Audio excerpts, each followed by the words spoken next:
આજે તો સવારે ઉઠીને નાઈ ધોઈને રેડી થઈ ગયું છે ને આજે આપણે જવાનું છે ખાતરજ ભેગું થાને ભાઈ. તો અત્યારે બાઇક નું શૂટ નથી તો એનું આવી જશે ખાતર ચોકડીને આપણું બાઇક પાર્કિંગ કરી દીધું છે અને આપણે જવાનું છે અત્યારે દર્શન કરવા મંદિરની અંદર. મંદિરની અંદર આવીને સૌથી પહેલા આપણે દર્શન કરી લઈએ છીએ અને પછી આપણે માથા ઉપર ચલ્લો કરાવી દઈએ છીએ. તો મંદિરની અંદર જઈને દર્શન કરી લીધા છે અને ભાંગ પી લીધું છે એનું બહાર આવી છું ત્યારે ફ્રેન્ડ નો ફોન આવે છે તો અહીંયા વેટ કરું છું. 32 મિનિટ જેવું થઈ ગયું છે અને હજુ પણ ફ્રેન્ડ નથી આવ્યા.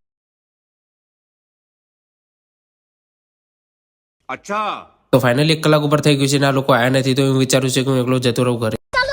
અને આ મંદિરની જોડે નદી છે મંદિર ટેકરા ઉપર છે તો અહીંયાથી વ્યૂ મસ્ત આવે છે. અને ફાઇનલી આપણા બધા મિત્રો આવી ગયા છે અને મંદિરની અંદર દર્શન કરવા જશે ને એમને પણ ભોંગ લેવાનું છે તો અત્યારે લઈને બહાર આવે છે ત્યારે આપણે વિડીયો શૂટ કરી ફાઇનલી દર્શન એવું બધું કરી લીધું છે અને વિડીયો પણ શૂટ કરી લીધું છે. ત્યાંથી આપણે જવાનું છે હવે બીજા બધા ફ્રેન્ડ લોકો આગળ નીકળી ગયા છે હું પાછળ છું ને હવે આપણે જવાનું છે ખાતર ચોકડી. ફાઇનલી 10 મિનિટ બાદ આપણે પહોંચી જઈએ છીએ ખાતર ચોકડી. ત્યાંથી આપણે મળી લઈએ છીએ ફ્રેન્ડ લોકોને આપણે જવાનું હતું નાસ્તો કરવા પણ આ બે ફ્રેન્ડ ને જવાનું છે. ફાઇનલી હું ભાઈબંધને મળીને આવી જઉં છું ઘર ઉપરના ધાબા પર ચડી જાઉં છું. સાંજ પડી જાય છે જો તમને વિડીયો સારો લાગે તો લાઈક કરી દેજો ફોલો કરી દેજો. Bye bye.